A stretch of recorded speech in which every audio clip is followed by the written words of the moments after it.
Hi folks, we have got one of the most incredible amp collections you're ever likely to see in your life, all under one roof. These boys are going to tell me all about it.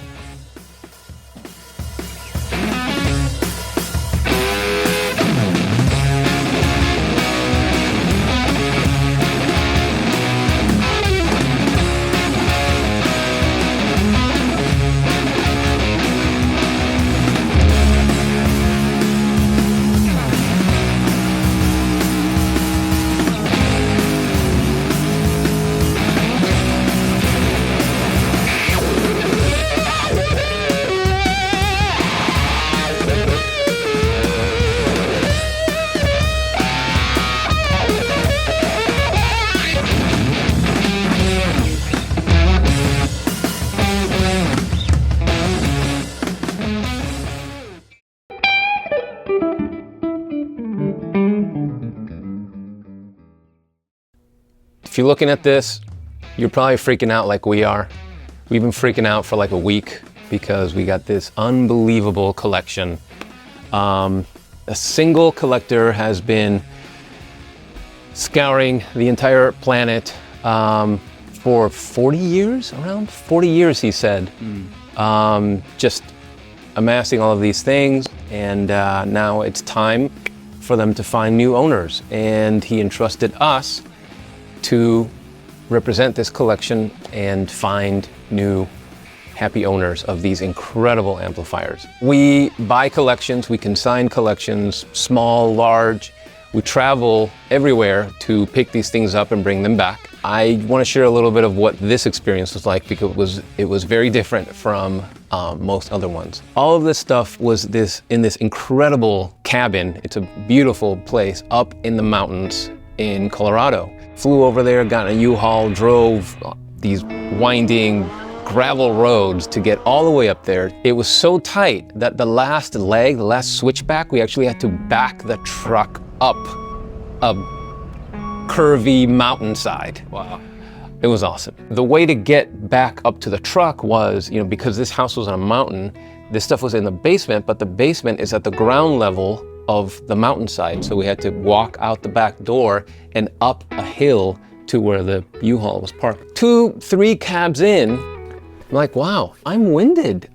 What's going on? I'm not in great shape, but this is ridiculous. My colleague and I, Dan and I, totally forgot that this is happening at literally 7,000 feet in altitude compared to our usual Chicago, very, very grounded selves. And I was out of breath and my heart was like beating out of my chest and I thought I was gonna die. And it was all worth it because look at this. So anyway, these are amazing amps. There's so many to talk about. There's so many details. We can't cover it all in one video. And the truth be told, although I know a bit about these things, we have our resident Marshall, stop it, this guy right here, our resident Marshall expert who obsesses over this stuff and knows more about this stuff than just about anybody I know. So to talk about the details, here's Jonathan Urban. And Nathaniel. And fortunately, we have Nathaniel who can actually showcase what these things can do, because if I were playing music through them, no one would ever... You need that, I think it's called the sound shroud. Oh, yeah, for sure, for sure. There are going to be individual listings with details on every single one of these, and we're going to do videos with pretty much every single one, so you'll get to hear every single one. But on this video, do you want to just choose some of your favorites and some interesting ones to kind of talk about in detail? And I'll chime in with what little I know here and there. Yeah, there's some crazy ones here. Some unicorns. Let's dive right in. This head, actually right here, to my knowledge, there's probably like 30 of these in existence. And this is a JTM45-100. It's serial number 7017. It's a dual Vox vent, so it's got the tall single transformer Vox vents at the top of the amp. They only did this amp in this way for like 6 to 8 months, maybe, in that zone. Like I said, there's about 30 of them in existence. I think AC/DC has 9 of them. So if that tells you anything, how rare these are. Really cool amp. This is known as like the Jimi Hendrix, early Clapton Cream amp for sure. It's think of it as like if Marshall made a twin, that's what this amp is. So this is their first 100 watt amp. It's actually more like 80 watts because it does a little bit of an impedance thing and whatever. So it's a wonderful amp though, super rare, really cool. And guess what? It's all original on the inside too. So this is a baby. So Man, I thought I was a nerd. yeah.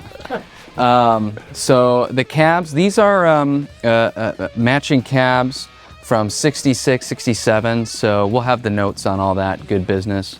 But this full stack definitely goes together.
Jumping over to this one, this is probably the belle of the ball here. This is quite possibly one of the first purple Marshalls. Notice how it's actually a dark purple. And just for reference, actually, if you zoom over here, this is later. This is a 68. We'll come back to this one. But notice how much lighter this purple is. So I think they were probably experimenting with the colors. Yeah, and then notice this is considered a black flag amplifier. So you'll notice on the faceplate, it's got JTM in sort of this black flag logo. So this is a JTM 100 Super Lead. They only made these in 1967. And again, really hard to say if they were making purple amps before then. So this is quite possibly one of the first. We're looking into that, trying to see if we can somehow really be sure of that. Right. But a few people have actually told me that that was a possibility based on serial number. Yeah. So it's more accurate to say it's one of the first. Right. That's for sure. So these cabs, okay, I open these up. These are super clean 1967 pinstripe cabs. So the perfect two cabinets to pair with this head.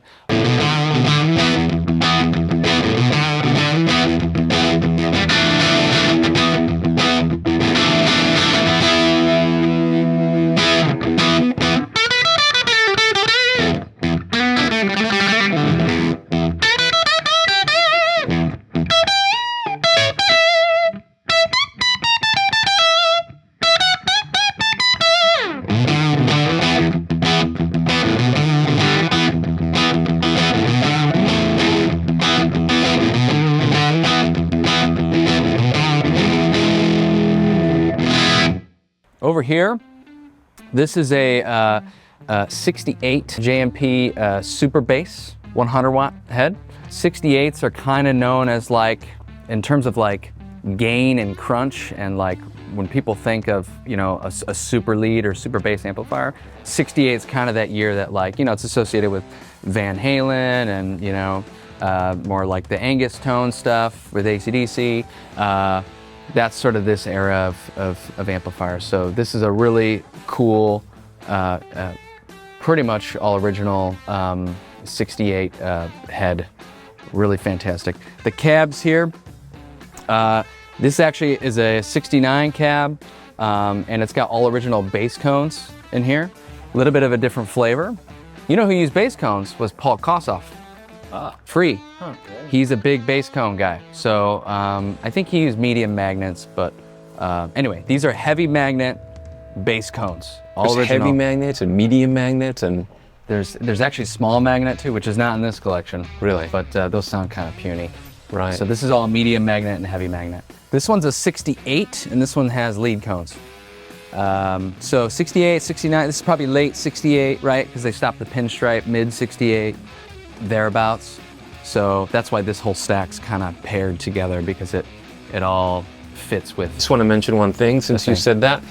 All of these pieces, except for one, which we haven't talked about, are being sold individually. So if somebody wants to buy this cab, but not the whole thing, that's fine. Of course, we encourage people to buy full stacks. Yeah. Look at them, forget about it. They sound incredible. Forget about it. But yeah, we understand that, of course, somebody may want to buy this head and not this whole thing, or somebody may already have this but wants this. I mean, it's all going to be individually for sale, except for one thing, which we'll eventually talk about. Right.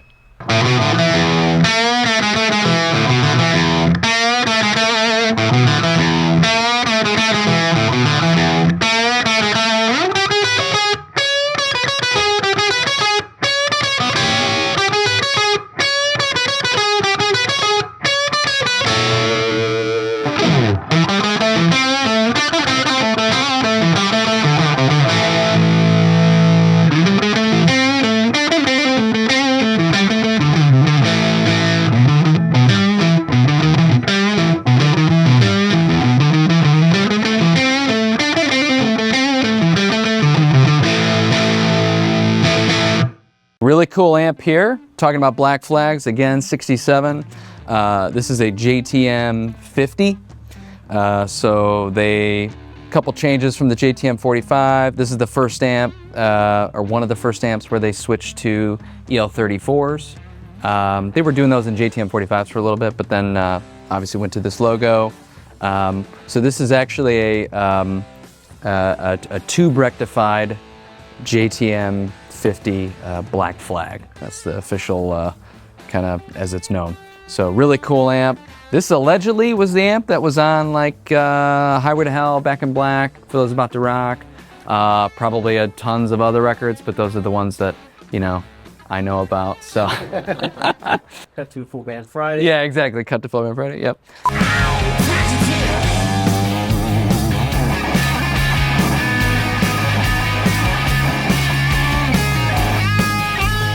These two cabs underneath here, these are block logo cabs, probably from '68. We know it's got Rolla recones, which is actually Rolla was owned Celestion.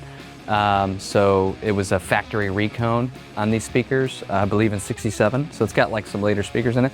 This one's nuts. This has the original Alnicos, which actually Celestion just reissued this speaker. So that's really cool to have that and see it in person. Yeah, cracking open this cabinet was kind of like, whoa, is it safe to breathe this air? Like this probably hasn't been opened in a while. So anyway, really cool cabs there.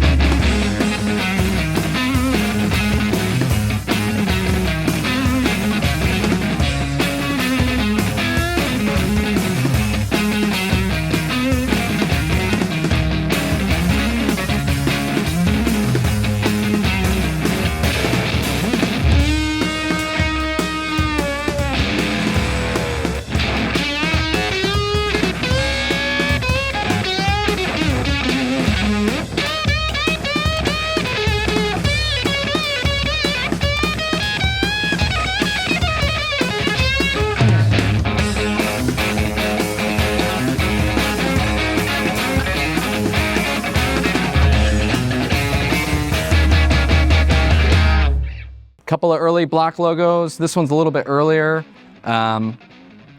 This one's had some stuff changed to it. You'll see that, so the price is, you know, reflected on that one. This one's, I believe, basically all original. So, and this is a later 65 block logo, both JTM 45s. So this one has updated transformers, so it's running EL34s currently. But if you wanted to restore it, you totally could. There was an invoice that suggested that this amp may have belonged to Billy Gibbons at some point. In fact, it really suggests that, but he wants to be very careful about that because, again, we can't prove anything.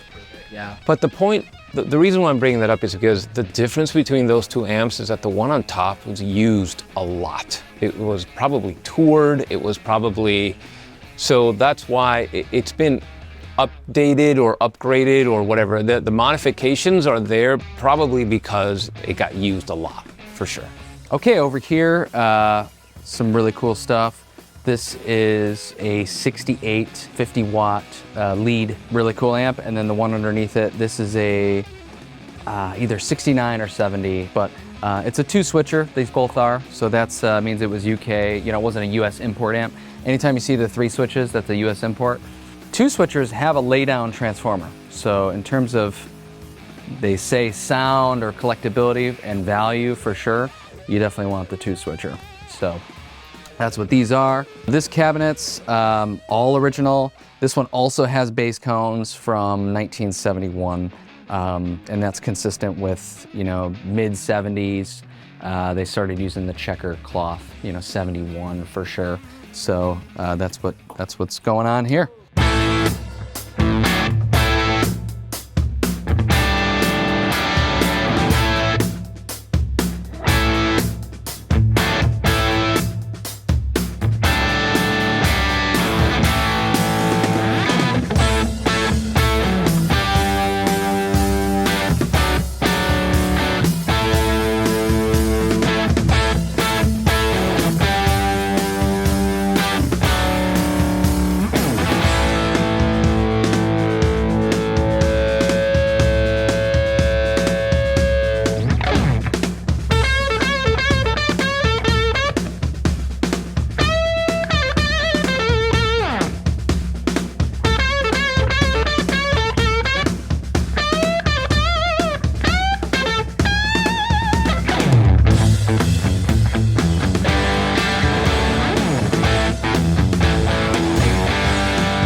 Over on this side, a couple other really cool amps. This is a 73. It's not hand wired, but it's still super cool. So this is a circuit board, first year of the circuit board amps, but this is a factory red Tolex 100 watt super lead. The one underneath it, this is really cool. Actually, we'd have to look at the circuit because I don't remember what's under here, but it says super lead on the back, but actually it has the window serial number.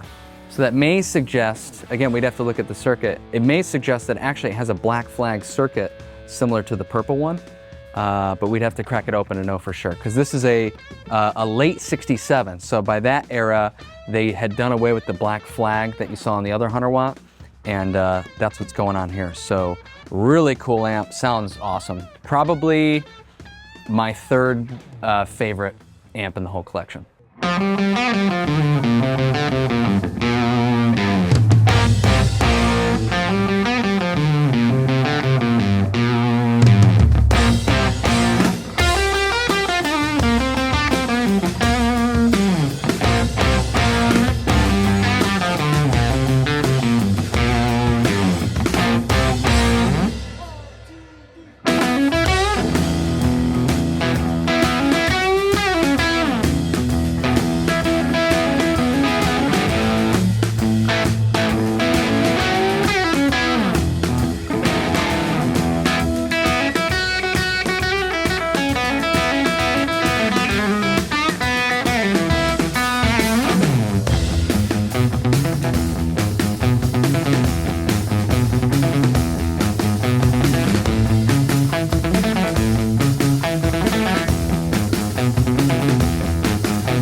Isn't one of these, this one or this one is in one of these books, right? It's kind of a big deal that it's in the Doyle book. For sure, yeah, I forgot to mention that. So this JTM45 is actually featured in, I think, the 100th page of the first Doyle Of course book. you know the page. Yeah, I don't know, you can find it. But yeah, it's very clearly pictured Wow. in that book. This so, book is awesome. Kitchen Marshall. yeah, that was all the spare parts. Yeah. We've seen one of those before. Have I? Yeah. In a very special place up in the hills of Hollywood. Oh yeah. I'm not gonna say anything. We should just walk in there. It's something there. Oh, there it is. That's awesome. Ooh, I don't want to bend this book. It's precious. That's the head. Oh, so that's that. Which was that one? Yep. That's so cool. That's it. Very nice. Well, you can see that that has like a little nick right there in the Tolex, and that's it right there. And somebody just kind of, Use the Sharpie. Or yeah, so that you wouldn't see wood. What was your favorite? Listen, I'll be honest. I'd take any of them. I'll take any of them.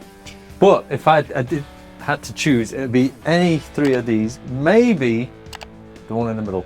Really? I think This that- sounds good, right? It's just You know what's incredible. funny is that when Nathaniel started here at CME, I would have to go walk up to, like, whenever he was doing videos, it's like, dude, you have to turn the amp up. You have to turn it up for the amp to come alive, to push air. And he, you know, of course, this guy makes anything sound good at any volume, and now he walks into this room and he's like, whoosh. You have to. Honestly, Yeah. like you just put that all the way up there. So I mean, it'd be between that. I did, however, really like this. I remember at the time when we were filming, it was like, fucking hell, that sounds good. Yeah. So that was incredible. And shout out for the red. You like the red one, yeah. I did like the red one Yeah. as well. But if I had to choose one, all right, you've all got to choose just one. I'll go with this. My man.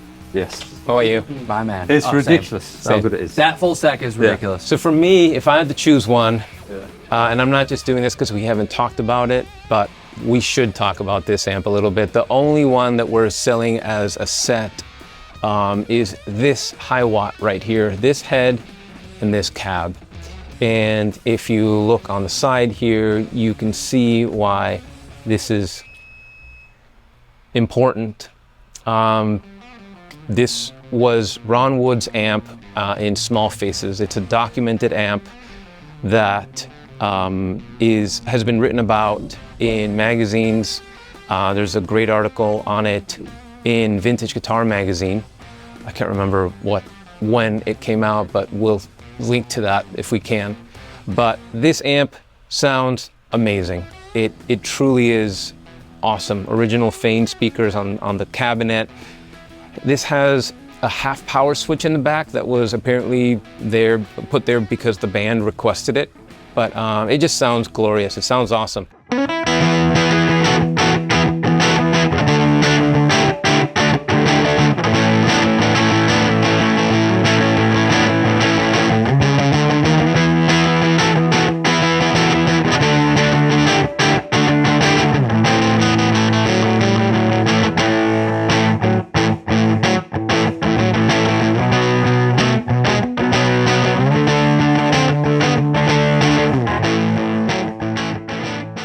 And on that note, this Hiwatt is a super early, very rare, not documented yet, although people who know a lot more about this than any of us are pretty convinced this is the first 100-watt amp that was made. Again, we will know more as things progress, but this collection also includes some pretty amazing, Hiwatts, a Sound City, half stack, and a whole bunch of other combos that were not part of it. This is obviously the big British, gang over here.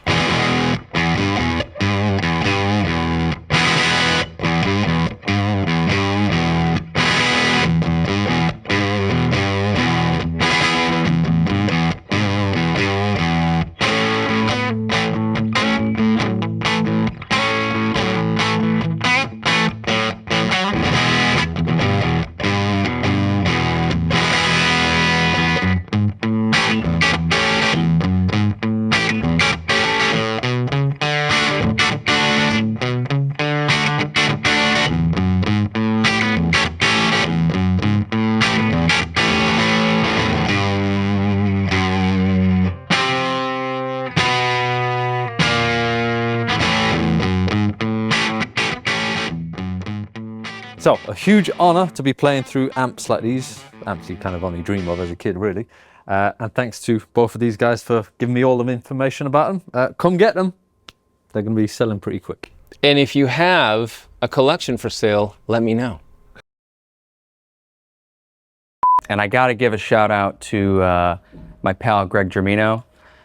When Alec, he's the head of our processing team.